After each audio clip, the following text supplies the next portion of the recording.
All right, are we on here? All right, I'll go ahead and get started. So, hey, my name's James. I am a real estate agent with Zach Taylor. I've had my license for about 2 years. I've been with Zach Taylor for about a little over a year. But anyways, I just wanted to do this presentation just as a way to give you guys some information. This is really geared towards either new agents or agents who want to start doing open houses as a way to generate business. So 2 years ago when I got my license, I was mentored by a couple. And when I got my license, we started going through how to get clients. And one thing that they talked about was doing open houses as a way to, one, get clients, two, as a way to look busy and look like you're actually in the marketplace, even if you're a brand new agent and you don't actually have anything going yet. So it was a great thing for me. So let's go through kind of why we would do open houses, what the benefits of doing open houses are. So first and foremost, it's to meet potential buyers. So it's to pick up new clients and potentially work with them on the buyer side. And sometimes I'll have to sell. So it's to pick up new clients. That is the main reason why any agent does an open house, is to pick up new clients. Regardless of what they tell you, that's really the main reason why you should do open houses. So generate activity and the perception of activity. That's really geared towards new agents who maybe don't have any business that's going, but they want to put out social media content. They want to look like they are actually busy in the marketplace. Open houses is a great way to do that. Practice and fine tune sales skills. That's a great thing that you get through open houses. You get to be in front of people, you get to talk to people, you get to be in the marketplace and be face to face with people who are looking to buy real estate, which is a great thing. And it really helps you fine tune your sales skills and really put you on the spot with strangers that you don't know, and how to get them from I'm at this open house just browsing to we're sitting at the closing table and you're buying a house with me as your agent. So it's great to fine tune those sales skills.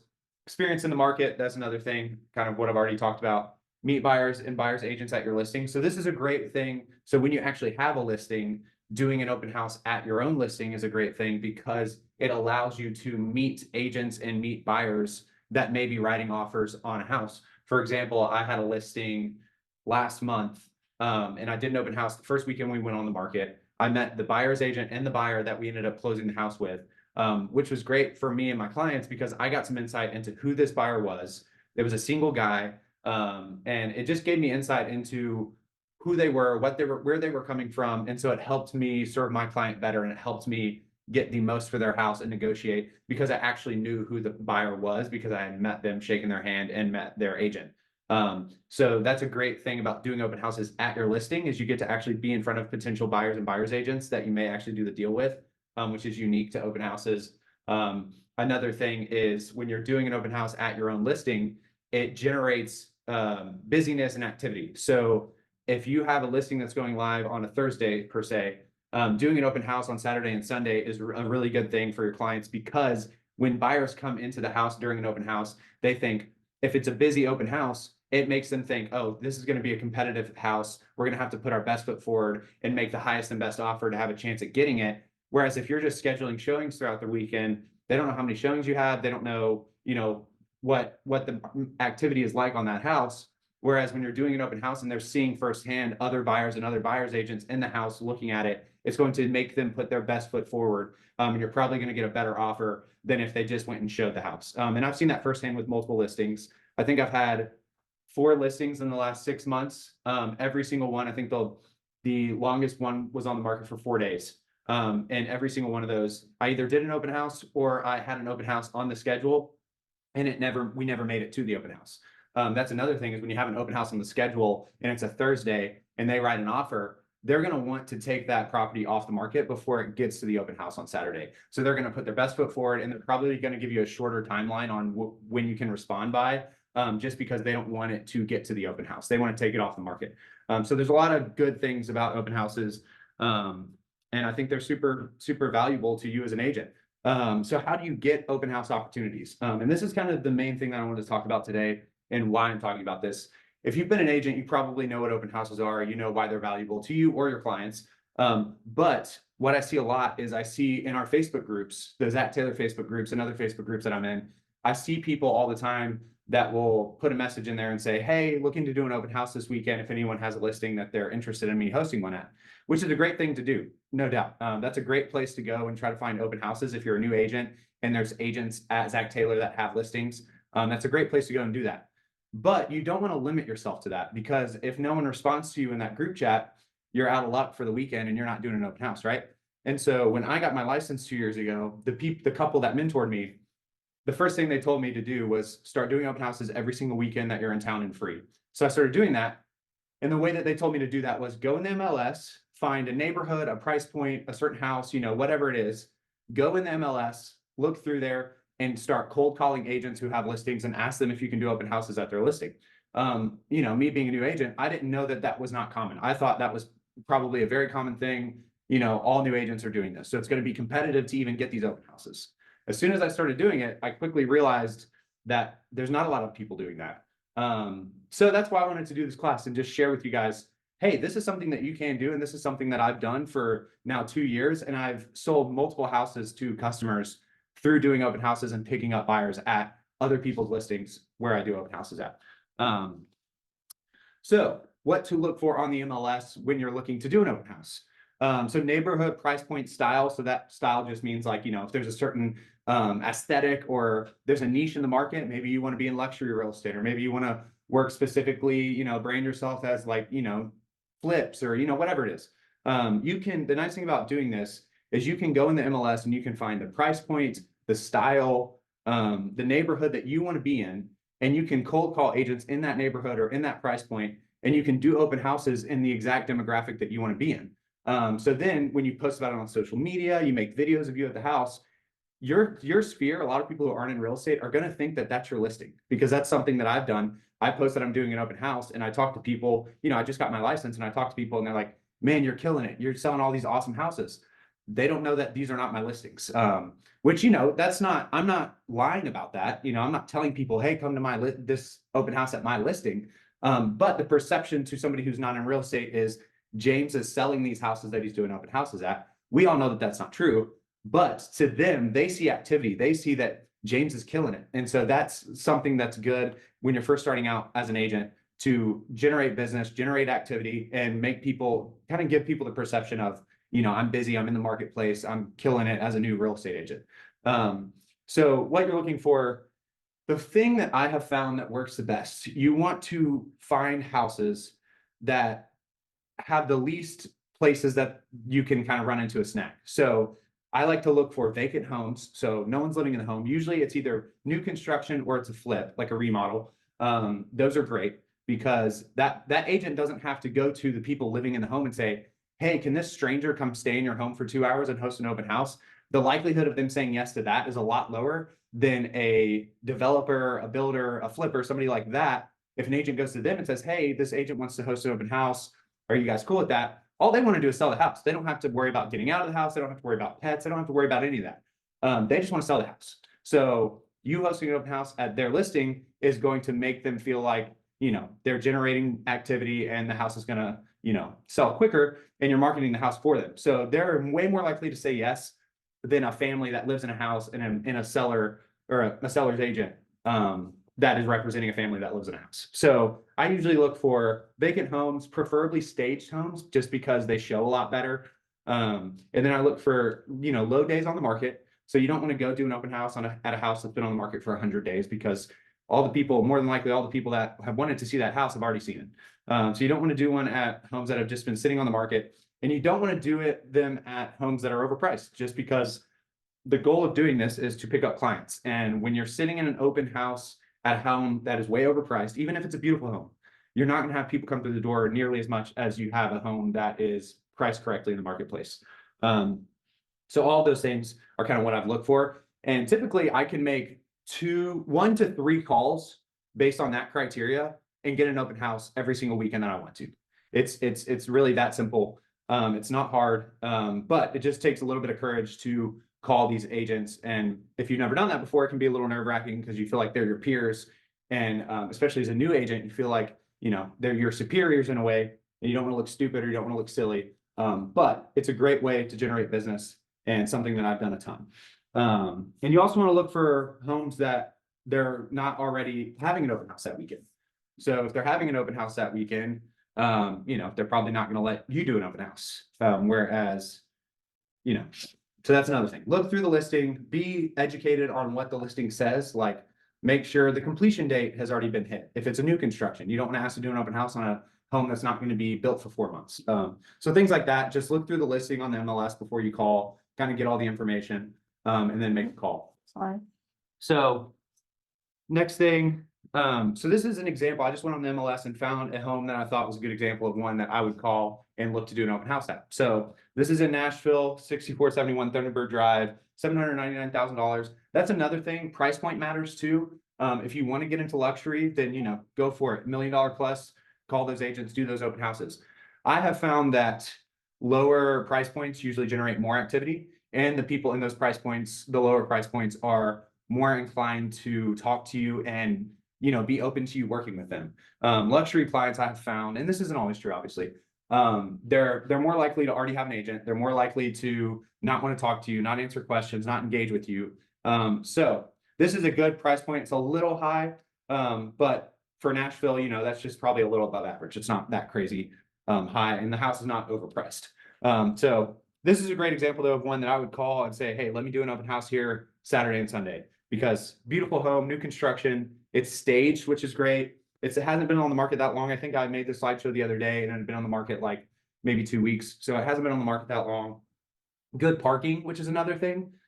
Think about parking when you're doing open houses. Think about where these people are going to park. If it's an inconvenience or a hassle for somebody to come to your open house, they're probably just not going to come. So you want it to be as easy as possible for them to find your open house and park and get to it.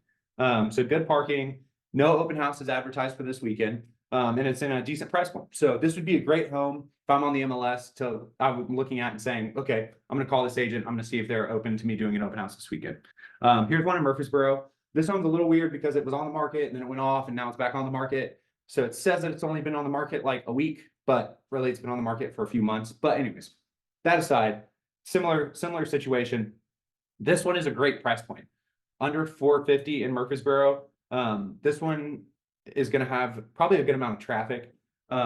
So renovated and staged, new to market, great price point, no open house advertised, good parking. So it kind of checks all the boxes. This is another one that if you're looking to do an open house, I would probably give this listing agent a call, see if they'd let you do it. So we've gone through the MLS. We figured out what houses we want to do open houses at, and now we're going to make that phone call. So this is probably the most nerve-wracking part of the entire process. So what do you say on the phone call? So this is what I say. Obviously, you can do whatever you want to do. I'm just trying to give you tools and ways for you to feel as prepared and good about it as you can. So I'll call. They pick up. I say, hey, my name's James Farley. I'm a real estate agent with Zach Taylor Real Estate. I saw your listing at blah, blah, blah street, and I was curious if you or your seller was having an open house this weekend. Sometimes they will respond as, no, we're not interested. Thanks. Hang up the phone. Sometimes that's a response. Sometimes it's confusion. No, we're not having an open house, but why are you calling? Like, do you want, they don't know why you're calling. Most of the time what happens is the agent will say, no, we're not having an open house. Would you be interested in hosting? That's usually what happens. So when they say that, you go, absolutely. I'd love to host one. I'd love the opportunity. Would Saturday and Sunday 2 to 4 work for you? So you're trying to immediately get to the details because you don't want to waste this agent's time. You want to immediately get into, you don't have to sell them on it. You just need to get into the details, get it done, and not waste their time. Because most agents don't want to spend their time talking to you about what you're going to do and why you're valuable to them. They understand that you are doing an open house at their listing to pick up clients. They understand that, but they also see that them going to their seller and saying, hey, this guy wants to do an open house, are you guys okay with that, may make their seller feel better about them selling their house, because they think, oh, you're out looking. They may even lie to their seller and tell them that they went and found you to do the open house just to make them feel better about themselves and make their seller more excited that they hired that person. So whatever that is, doesn't matter. But when you're on the phone, you don't want to waste people's time and you want to get straight into the details. You don't have to ask, hey, how's your day going? What'd you do this morning? You don't have to do any of that. No small talk, down to the details, get it done and get out. So when they say yes, or do you want to host one? I'll say, yes. Can I do it Saturday and Sunday, 2 to 4? They'll say, let me check to make sure with my seller, but that should be fine. And then you'll say, okay, all I need from you is to put it in the MLS, so to advertise the open house in the MLS, and then entry information. So if it's a lockbox, get the lockbox code. If it's Century Lock, whatever it is. That's all you need though. All you need is information on how to get into the house, and then ask them to put it in the listing. That's all you need to do. And then you've got an open house for the weekend. So that's pretty much the whole process, honestly. The nice thing about this is once you start doing this and calling people, you'll develop relationships with some of these listing agents. And I've got listing agents that, at any given moment, they'll text me now. They'll say, hey, I've got this listing going live next week. Do you want to do an open house there next weekend? Because I've developed that relationship with them.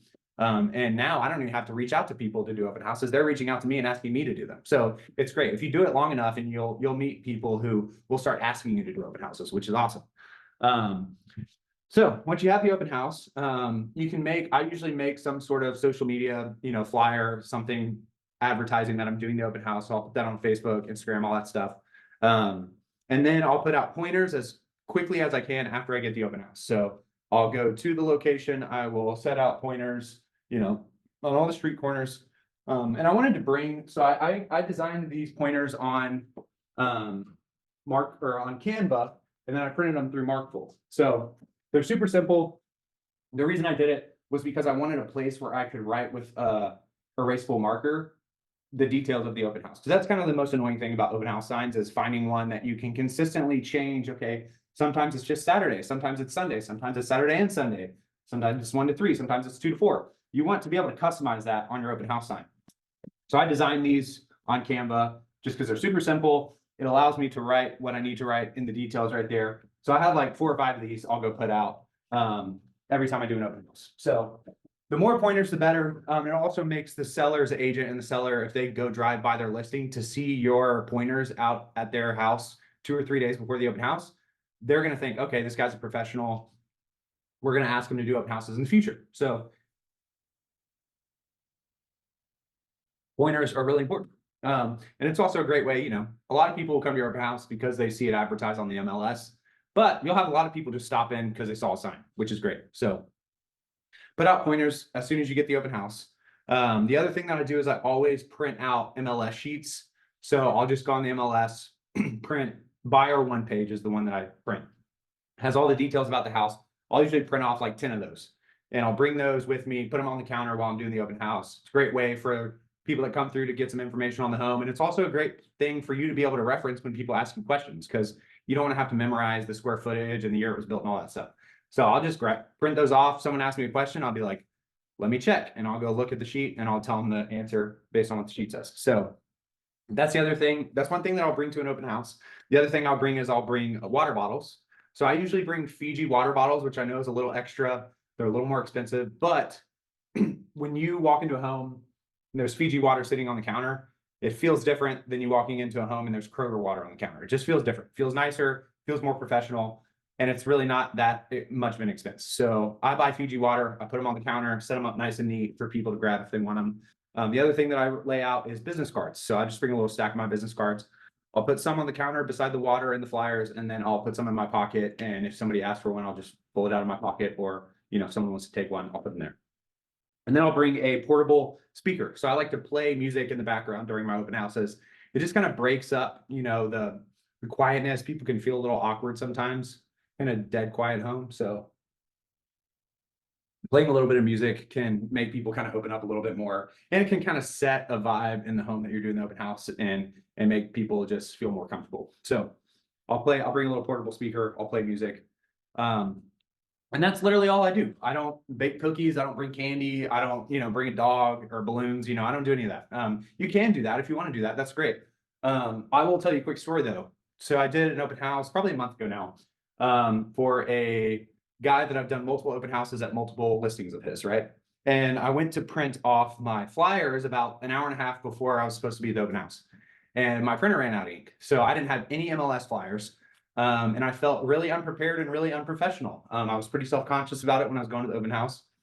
So I got there, set everything up, and I was like, man, I don't have any MLS sheets. People are gonna think that I'm unprepared walking into this house.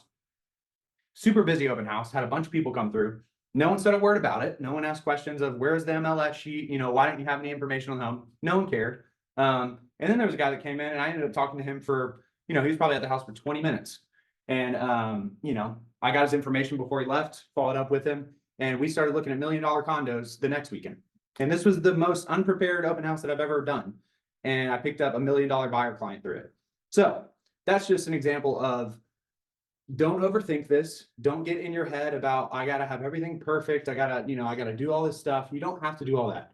The most important thing is that you are there in the house and people are coming through. Those are the only two things that you really need to happen. No one is there for the cookies. No one is there for the candies. No one is there for any of that stuff. They're there to see the home. That's all they care about. They care about them. They don't care about you.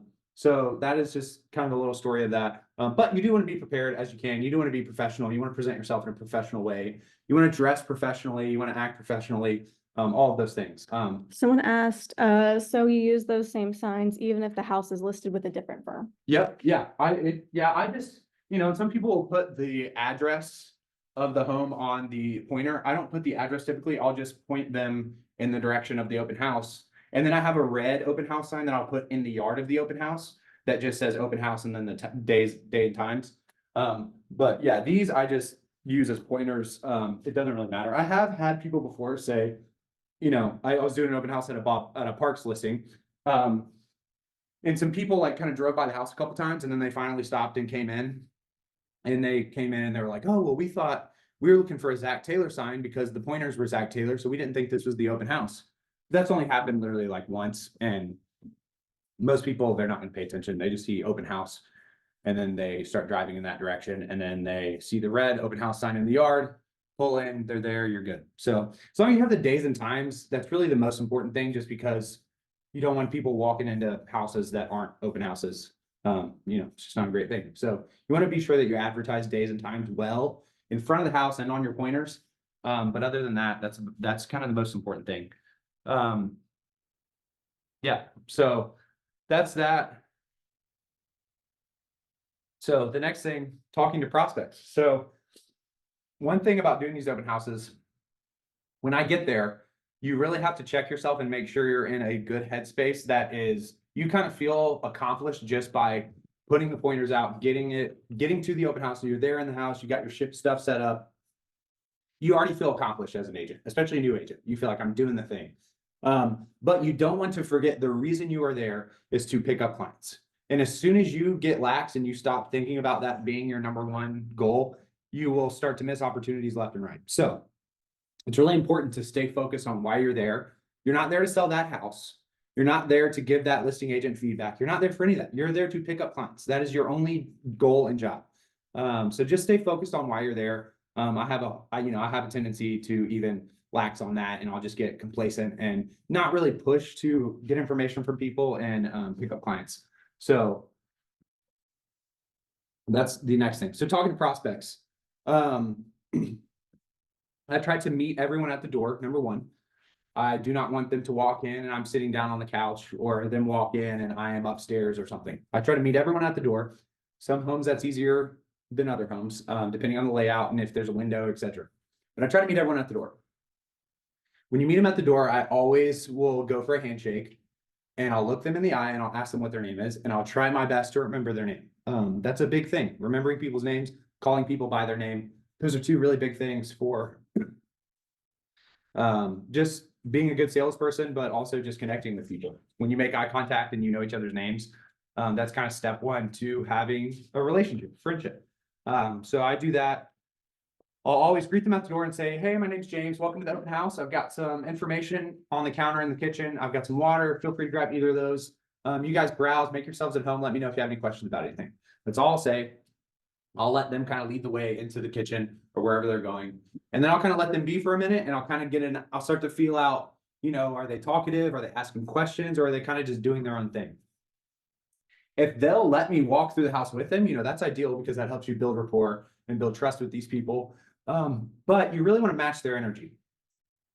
So if they are walking through the house, and they don't seem like they want to be bothered, then let them go. Let them be. You don't have to force yourself into it. Just let them go. But if they seem like they're talkative, they're asking questions, then sorry. Yeah, walk through the house with them. So that's the first thing, is meeting them at the door, letting them kind of browse, matching their energy. And just remember, it's not about you or the home. So it's not about you. So what you don't want to do, you good? Someone asked, have you tested different time slots? I feel 12 to 2 may get more traffic. Do you observe any differences? Yeah, so I've done 2 to 4, 1 to 3, 12 to 2. I've kind of done a lot. I haven't noticed really any super big differences in any time slots. I will say, I think not doing 2 to 4 is probably better because 2 to 4 is the most common time for open houses.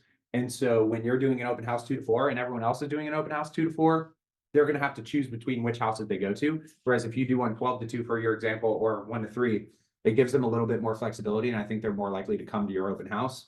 But yeah, I haven't seen a huge difference in those times. I usually just do it based on my schedule. You know, if I want to be done earlier in the day, I'll do it 1 to 3.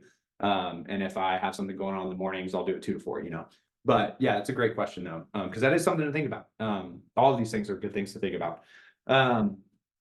So it's not about you or the home. So what you don't want to do is get fixated on the home that you're in, because you're not there to sell that home. You're there to pick up clients. So if you get fixated on telling them about the home, telling them about all of your real estate knowledge, trying to be, you know, Mr. Professional or Mrs. Professional, and you're trying to just, you know, fluff yourself up, that's not what you want to do. What you want to do is ask them questions about them. They are there for them. They're not there for you. They're there to see the home, and they're there to answer questions that they may have about it. So do not get caught up in trying to sell that home or trying to sell yourself. Those are not the things that you're trying to do. What you're trying to do is connect with them and then solve problems for them.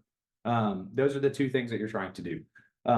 So how do we do this? How do we connect with people? How do we make them feel like we care about them and not ourselves? By asking questions, but asking good questions. Because, you know, you can ask questions and it doesn't get you anywhere. You got to ask the right questions. So don't get caught up trying to sell that home. You know, that's not the goal. The goal is to pick up clients. So what are some questions that I'll ask people? You know, when people start walking around, you know, I'll ask, usually the first thing I'll ask is, so do you guys already live in the area? So that gets me, you know, getting a feel for, are they from out of town? Do they live in the area already? So I'll usually ask that. I'll say, you know, how long have you guys been looking is another great question, because then you can start to find those pain points with people. If they're like, man, we've been looking for 6 months, you know, okay, these people have a pain point and I can help solve their problem, which is great. That's what you're looking for. You're looking for problems and questions to solve. So that's another thing I asked, how long have you been looking? So I'll just run through questions like that. Just really trying to get an idea of where they're at in the home buying process, what they're feeling, and what their experience has been. So those are the questions I'm asking. So I'll let them kind of run through the house. After they run through the house, they come back. First thing I'll ask, my goal is to ask every single person before they leave, you know, what'd you think about the home? That's usually the thing that I ask. I don't care about them, but what I care about is what they think about the home and whether or not it fits their needs. So usually what they'll say is, oh, it's a beautiful home. We really like it. That's usually what they'll say. They usually will not say anything negative. They'll just say, oh, it's a beautiful home. You know, we love it. That's what they'll say. And they'll leave it at that. So leaving it at that, that gives you nothing. You have nothing to work off there. So what do you have to do? You have to ask another question. You can't just leave it at that. So you say, oh, well, what do you like about the home? And they'll start listing off things. And that's when you can kind of get an idea of how serious they are about the home that you're in. Because if they're having to fish for things that they like about the home, they're probably not interested in that home.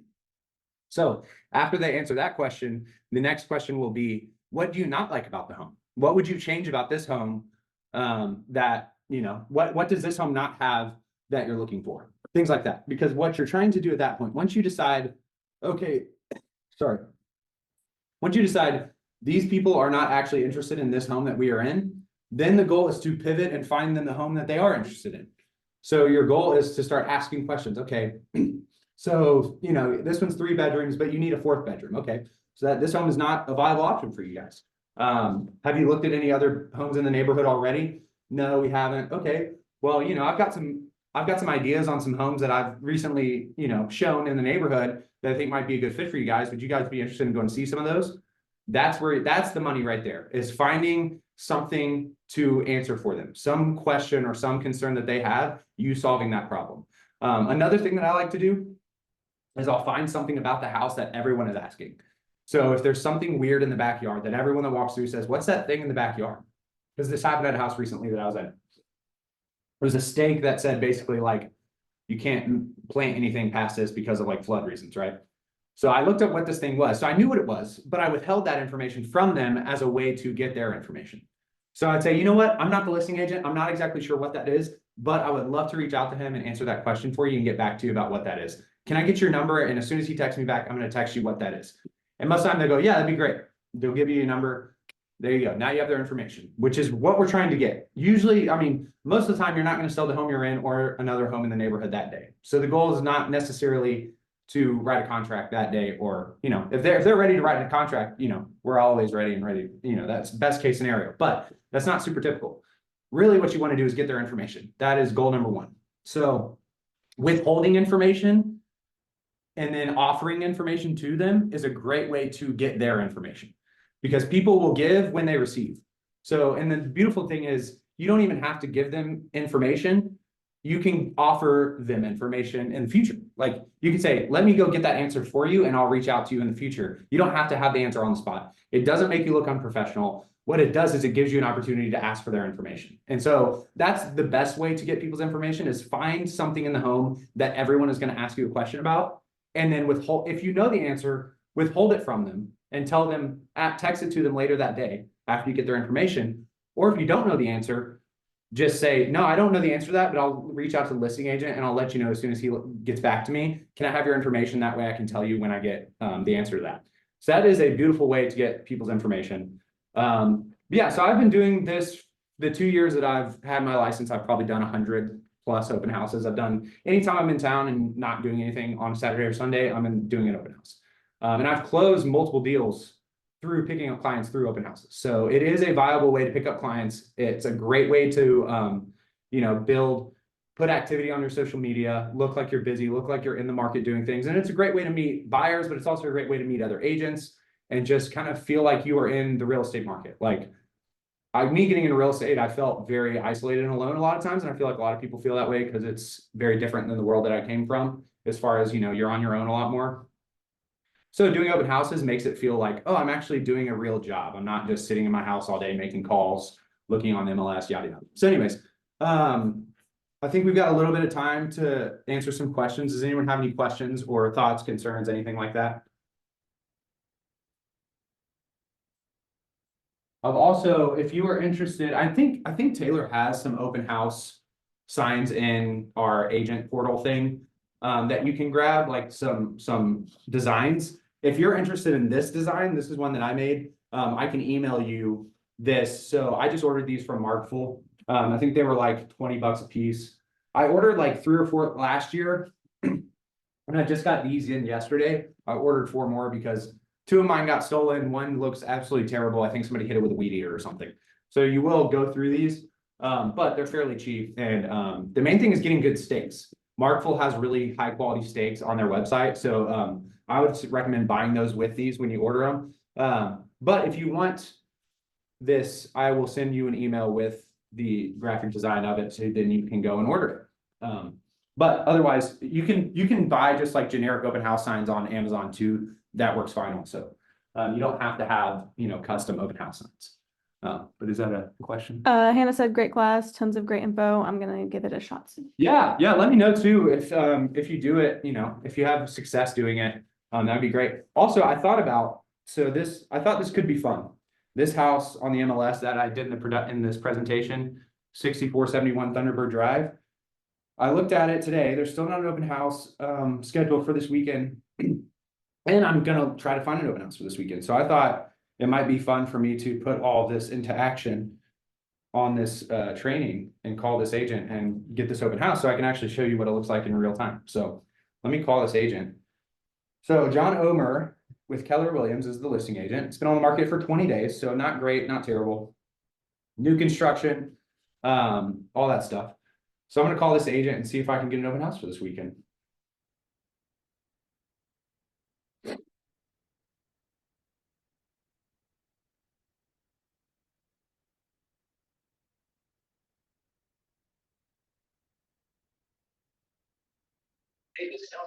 Hey, John, this is James Farley. I'm a real estate agent with Zach Taylor Real Estate. I saw your listing on Thunderbird Drive, and I was just curious if you were doing an open house this weekend or if you'd be interested in having someone do one.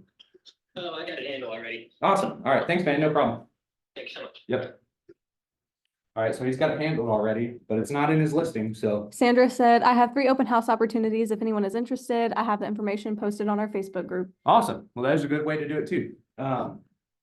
Yeah, so it's a great way to pick up business. And I've had some success. I've done a lot of open houses and I haven't, doesn't, you're not gonna pick up a client at every open house. It's just not gonna happen. But I've also probably let a lot of opportunities slip through my fingers by not being dialed in, not asking the right questions, letting people go without pushing, because you're gonna have a lot of people give you these like dismissive responses like, oh, we're just browsing, we're just looking, oh, it's beautiful home. That's their answer to whether they like it or not. You have to really dig in. You can't just take those like dismissive responses and say, okay, well, thanks for coming by. Another thing is I've only had one person ever call me from me giving them my card. It does not happen. It rarely happens. So don't think giving someone your card is succeeding in your mission of picking up clients. That is not succeeding. Succeeding is you having their information.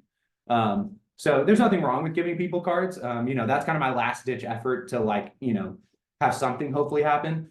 So if they're either not giving me their information or they're super dismissive or don't want to talk, as they're walking out the door, I'll usually just offer my card and say, hey, great talking to you guys. Thanks for coming by. I'd love to help you any way I can. If there's anything I can help you with or questions I can answer, here's my card. That's kind of my last ditch effort, but that's not the goal. The goal is to get their information. Yeah, so Sandra, I might even look at your open houses and see if there's something that would work well for me for this weekend. Thanks for sharing that. Yeah, and there's nothing wrong like going on the Zach Taylor Facebook group and saying, hey, does anyone have open houses available for this weekend? It's great working with other agents at our broker. That's a great thing. So there's nothing wrong with that. I just don't want people to feel limited by that. I want people to feel like if no one offers me an open house in our Facebook group, I can still get an open house through other mediums. So yeah. That's kind of the purpose of this class and why I wanted to teach it. So yeah. Any other questions? Rebecca said I have spoken to another agent with Keller Williams and she said it was a no to hold open houses for other companies when I offered. Why is that? That's a great question. I don't know. I guess you want other people. Here's the other thing I've learned in real estate is that most people in real estate are full of it. So unless she has an actual answer to that, like that response, I don't really understand that at all. So people like that, don't let that get you down, because I have had agents not like call me stupid, but kind of like laugh when I ask them to do an open house. And that just comes with the territory. That's just the best responses are from people who've been in the industry for a long time and say, you know what, I've got this weekend covered. But good on you for going out there and hustling and trying to get business. That's a good response from a good agent. That is a stupid response from a stupid agent. So yeah, I mean, unless she has a legitimate response to why that is a thing, I don't understand. Rebecca said, yes, me being new makes me unsure what to offer or do. So I'm glad you said it's okay to do. Yeah, I think that's just an agent wanting to keep her business within the Keller Williams company. Because there's some agents out there that would prefer to work with another agent in your office or whatever. Yeah, which is fair. It's just like, don't take what if someone says something like that to you about anything in real estate, call Zach or Cameron and say, is this a real thing? Because more than likely it's not. It's people in this industry like to gatekeep what they think they can hold and control. And if you start ruffling feathers, or if you make them feel, some sort of way, you calling her, maybe she took that as this agent doesn't think I'm doing enough for my clients. And so she's offering to do an open house because I'm not. So there's a lot of insecurities that people have. Had any prospects asked you whether you were the listing agent? Oh yeah, that happens all the time. I usually tell them, because when I ask them, I'll usually say, what do you guys think about the home? And they'll go, oh, it's pretty. And I'll say, I'm not the listing agent. I'm just a friend of the listing agent who's kind of doing it for them this weekend. You're not going to hurt my feelings, so you can be honest with me. So I actually use it in my favor to get an honest response out of them, rather than no one blinks an eye at it. No one cares. Maybe some of the people that come through those open houses, I mean, most of them don't understand listing agent, this random guy, I don't know. It doesn't matter to them. What matters is helping them solve their problems and answer their questions. But I always say that to people when I ask them what they think about the house, just so that they don't feel like they're going to offend me by saying, oh, this house sucks, because that's what I want to hear. I want them to say that. So yeah, people will ask you that. And it's not a big deal to say, no, I'm not the listing agent. I'm just hosting an open house for them this weekend. Yeah, I've never had anyone, act like that was a big deal, or act like, oh, I don't want to talk to you anymore if you're not the listing agent. So you will have agents come through and start asking questions about, most of the time the agents know you're not the listing agent, but if they assume you're the listing agent, they'll start asking questions about the house, and you can then say, hey, I'm not the listing agent. I can reach out to them, but then they'll usually go, oh, I'll just reach out to them myself. Not a big deal. Yeah, so yeah, definitely get agents permission to do the open houses before you know, don't just walk into someone else's listing and do open houses without them knowing about it. So get their permission for sure. But yeah, I mean, that's the goal, is to pick up buyers to hopefully write offers on that house. So and then at that point you're representing the buyer in the situation. So you're still not the listing agent, but you're doing a deal on that house, which is great. To answer, that was the answer to, you only need their permission. Besides, if you get a sale for that home, you are now that selling agent, right? Okay. Yeah, exactly. Melissa, have you teamed up with another agent at an open house? And if so, what was the reason behind it, or why would you like Yeah, this I house? have before. When I was at my other broker, I did like a couple with another agent. I didn't love it because the goal again is for you to pick up clients, and you're splitting the clients that come through 50-50 with another agent. So it's less opportunities for you. So I don't love doing it. I will do it like if it's a massive home, like if it's a luxury house that's like 10,000 square feet, you probably want to have more than one agent, just so you can, for one, offer a better experience for the clients that are the buyers that are coming through. You can kind of walk through the house with them. And you can kind of give more personalized attention. But other than that, like other than it being a luxury massive home, I don't really think there's a need for having more than one agent in an open house. I think it's just going to cut down on your opportunities. But sometimes the listing agent will, like, you know, you might have agents asked to do a dual open house, which is fine if you want to do it. That's just not something I'm super interested in. Another thing I don't love is having lenders at my open houses. Some people do that. Sometimes you'll have lenders just show up at your open houses. I don't love that because again, it keeps me from being able to give my full attention to the people coming through the open house. Now there's another element, there's another person, I'm talking to them, I'm explaining why they're there, who they are, all of this stuff. It just causes more clutter and confusion, and that's not what I want at an open house. I want it to be easy and me to be able to focus on the people that are in front of me. Scott said, what's your take on using sign-in sheets in the Yeah. handful of open houses I have done? I have found it better to try and collect info conversationally as to those that you have to fill out on a sheet that do not. I've done it before. I'm not against it. When I do use sign-in sheets, I don't tell people to sign in. I just set it beside the MLS sheets, and if they feel inclined to sign in, they can. But I don't say, hey, there's a sign-in sheet, will you go please sign in? The only times that I really like doing it, honestly, is when it's my listing. When it's my listing at an open house, so that I can follow up with people about the house that I'm selling there. But you can pick up buyer clients. Like I picked up one of the clients I've closed on a house with that I picked up at an open house. It was an open house at my listing. They weren't interested in that house, but I met them at my listing and then helped them buy another house. So yeah, I don't think sign-in sheets are a bad thing.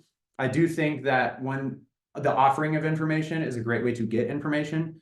So if you ask people to give you their information, but you don't offer anything to them, it's just more of a psychology thing of they feel like you're asking and taking rather than giving. So offering information is usually the best way to get information and build rapport with people. But I'm not against sign-in sheets at all. I'm against forcing people to sign-in sheets, I guess. Yeah, but going back to the question with the doing it with other agents, if you're new, the only time that I did it twice with Samantha, who's one of our agents. Yeah. On like Cameron's listings.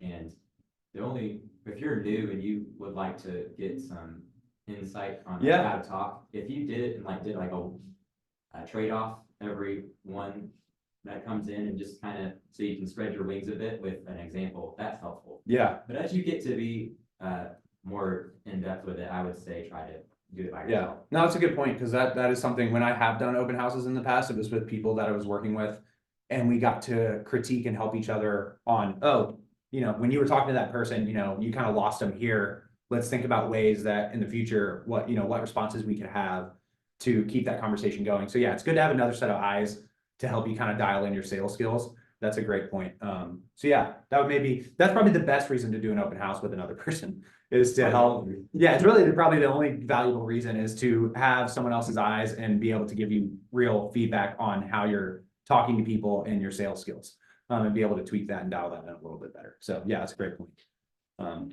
Cool. All right, well, I think we're at time, so or close to it. So any other questions? And I think we're good. Perfect. Sweet. Well, thank you guys for hopping on. And then next week's training will be Zoom only on monthly mishaps, contract wise with Zach and Cameron. Same time as today.